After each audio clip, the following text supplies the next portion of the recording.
ಓಂ ನಮೋ ವೆಂಕಟೇಶಾಯ. ನಮಸ್ಕಾರ ಸ್ನೇಹಿತರೆ, ಪ್ರಮೀಳಾ ಟಾಕ್ಸ್ಗೆ ನಿಮಗೆಲ್ಲರಿಗೂ ಸ್ವಾಗತ. 2026 ಪರಾಭವ ನಾಮ ಸಂವತ್ಸರದಲ್ಲಿ ಬರುತ್ತಿರುವಂತಹ ಮೊದಲ ಹಬ್ಬ ಶ್ರೀರಾಮನವಮಿ. ಶ್ರೀರಾಮನವಮಿ ಹಬ್ಬದ ಆಚರಣೆಯಲ್ಲಿ ನಾವು ಅನುಸರಿಸಬೇಕಾದಂತಹ ನಿಯಮಗಳ ಬಗ್ಗೆ ಈ ವಿಡಿಯೋದಲ್ಲಿ ವಿವರವಾಗಿ ತಿಳ್ಕೊಳ್ಳೋಣ. ಸ್ನೇಹಿತರೆ, ನೀವಿನ್ನೂ ನನ್ನ ಚಾನಲ್ನ ಸಬ್ಸ್ಕ್ರೈಬ್ ಮಾಡ್ಕೊಳ್ದೇ ಇದ್ದರೆ ಸಬ್ಸ್ಕ್ರೈಬ್ ಮಾಡ್ಕೊಳ್ಳಿ, ಈ ವಿಡಿಯೋಗೊಂದು ಲೈಕ್ ಕೊಡಿ. ಸ್ನೇಹಿತರೆ, 2026ರಲ್ಲಿ ಮಾರ್ಚ್ 27ನೇ ತಾರೀಕು ಶುಕ್ರವಾರದ ದಿನ ಶ್ರೀರಾಮನವಮಿಯನ್ನು ಆಚರಿಸ್ತೀವಿ. ಅಂದರೆ ನಾಳೆನೇ ಸ್ನೇಹಿತರೆ ಶ್ರೀರಾಮಚಂದ್ರ ಪ್ರಭುವಿನ ಜನ್ಮದಿನ ಮತ್ತು ಸೀತಾರಾಮರ ಕಲ್ಯಾಣ ಕೂಡ ಈ ದಿನವೇ ನಡೆದಿದೆ. ಪ್ರತಿ ವರ್ಷ ಭದ್ರಾಚಲದಲ್ಲಿ ಸೀತಾರಾಮರ ಕಲ್ಯಾಣ ಯಾವ ದಿನ ನಡೆಯುತ್ತೋ ಆ ದಿನ ನಾವು ಶ್ರೀರಾಮನವಮಿಯನ್ನು ಆಚರಿಸ್ತೀವಿ. ಭದ್ರಾಚಲದಲ್ಲಿ ಸೀತಾರಾಮರ ಕಲ್ಯಾಣ ಇದೇ 27ನೇ ತಾರೀಕು ಶುಕ್ರವಾರ ಪ್ರಕಟಿಸಿರೋದ್ರಿಂದ ನಾವು ಕೂಡ 27ನೇ ತಾರೀಕು ಶುಕ್ರವಾರನೇ ಶ್ರೀರಾಮನವಮಿಯನ್ನು ಆಚರಿಸ್ತಾ ಇದ್ದೀವಿ. ಶ್ರೀರಾಮಚಂದ್ರ ಪ್ರಭು ಈ ದಿನ ಮಧ್ಯಾಹ್ನ ಪುನರ್ವಸು ನಕ್ಷತ್ರ ಕರ್ಕಾಟಕ ಲಗ್ನ ಅಭಿಜಿತ್ ಮುಹೂರ್ತದಲ್ಲಿ ಜನ್ಮಿಸಿರೋದ್ರಿಂದ ನಾವು 27ನೇ ತಾರೀಕು ಶುಕ್ರವಾರ 11 ಗಂಟೆ 6 ನಿಮಿಷದಿಂದ ಮಧ್ಯಾಹ್ನ 1 ಗಂಟೆ 30 ನಿಮಿಷದವರೆಗೂ ಶ್ರೀರಾಮನನ್ನು ಪೂಜಿಸಲು ಶುಭ ಮುಹೂರ್ತ ಇದೆ. ಈ ಸಮಯ ಶ್ರೀರಾಮನ ಪೂಜಿಸಲು ಅತ್ಯಂತ ಶಕ್ತಿಯುತವಾದ ಸಮಯವಾಗಿದೆ. ಈ ಸಮಯದಲ್ಲೇ ಭದ್ರಾಚಲದಲ್ಲಿ ಸೀತಾರಾಮರ ಕಲ್ಯಾಣ ಕೂಡ ಬಹಳ ವಿಜೃಂಭಣೆಯಿಂದ ನಡೆಯುತ್ತೆ. ಆದ್ದರಿಂದ ನೀವು ಕೂಡ ಈ ಸಮಯದಲ್ಲೇ ಪೂಜೆ ಮಾಡಿಕೊಳ್ಳಿ. ನಿಮಗೆ ಸಾಧ್ಯವಾದರೆ ಸೀತಾರಾಮರ ಕಲ್ಯಾಣವನ್ನು ನೋಡಿ. ಅನುಸರಿಸಬೇಕಾದಂತಹ ನಿಯಮಗಳನ್ನು ನೋಡೋದಾದರೆ ಸ್ನೇಹಿತರೆ, ನಿಮ್ಮ ಪೂಜಾ ಮಂದಿರದಲ್ಲಿ ರಾಮ ಪರಿವಾರ ಫೋಟೋ ಅಂದರೆ ರಾಮಚಂದ್ರ ಪ್ರಭುವಿನ ರಾಮ ಪರಿವಾರ ಫೋಟೋ ಅಂದರೆ ಸೀತಾರಾಮ ಸಮೇತ ಲಕ್ಷ್ಮಣ, ಭರತ, ಶತ್ರುಘ್ನ ಹಾಗೆಯೇ ರಾಮನ ಪರಮ ಭಕ್ತ ಹನುಮನ ಸಮೇತ ಇರುವಂತಹ ರಾಮ ಪರಿವಾರ ಫೋಟೋವನ್ನು ಇಟ್ಕೊಂಡು ಪೂಜೆ ಮಾಡಿ. ರಾಮನವಮಿ ಈ ಸಲ ಶುಕ್ರವಾರ ಬಂದಿರೋದ್ರಿಂದ ಹೊಸ್ತಿಲಿಗೆ ಅರಿಶಿನ, ಕುಂಕುಮ, ಗಂಧ, ಹೂಗಳಿಂದ ಅಲಂಕಾರ ಮಾಡಿ ರಂಗೋಲಿ ಹಾಕಿ ಬಾಗಿಲಿಗೆ ತಪ್ಪದೆ ಮಾವಿನ ಎಲೆಯ ತೋರಣವನ್ನು ಕಟ್ಕೊಳ್ಳಿ. ರಾಮನವಮಿ ಅಂದ್ರೇ ಹೆಸರುಬೇಳೆ ಪಾನಕ ನೆನಪಾಗುತ್ತೆ.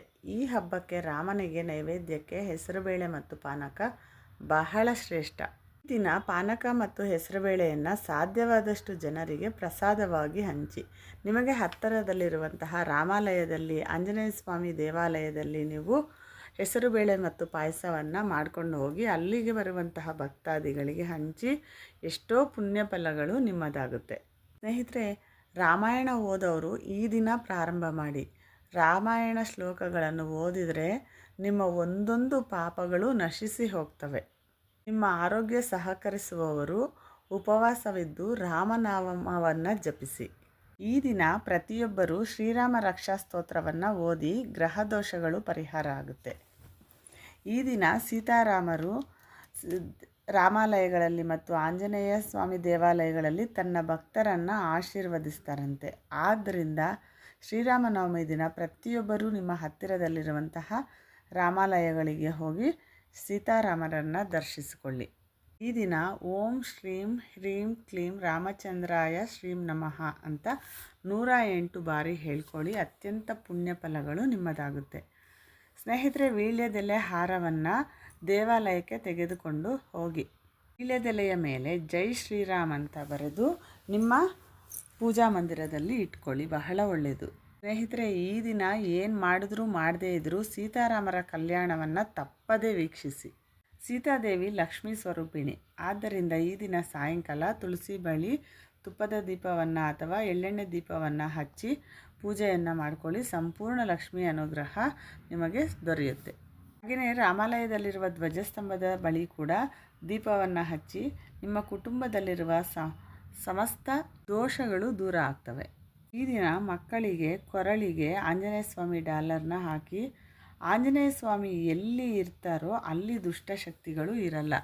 ಈ ದಿನ ನಿಮ್ಮ ಮನೆಯನ್ನು ಶುಭ್ರ ಮಾಡಿಕೊಂಡು ರಾಮರ ಪರಿವಾರದ ಫೋಟೋವನ್ನು ಇಟ್ಕೊಂಡು ಪೂಜೆ ಮಾಡಿ ರಾಮ ಭಜನೆಗಳಲ್ಲಿ ಪಾಲ್ಗೊಂಡ್ರೆ ನಿಮ್ಮ ಮನೆಯಲ್ಲಿ ಹನುಮ ಇರ್ತಾರೆ. ಆಗಲೇ ಹೇಳಿದ್ನಲ್ವ, ಹನುಮ ಎಲ್ಲಿರ್ತಾರೋ ಅಲ್ಲಿ ದುಷ್ಟಶಕ್ತಿಗಳು ಇರೋದಿಲ್ಲ.